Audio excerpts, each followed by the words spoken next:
Hij zei dat niemand hem ooit aan het schrikken kon brengen. Kapje luisterde vol op.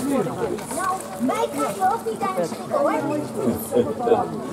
Maar draak, wolf en reus gingen heel stil achter de rug van Klein Duimpje staan.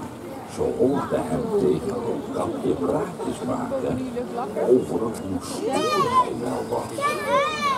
Toen riepen ze opeens alle drie tegelijk heel luid: boe! Klein Duimpje sprong van schrik wel een meter hoog. Wat kan je daarvan? Ja, die moest lachen en vond Klein Duimpje nog altijd heel lief en stoer.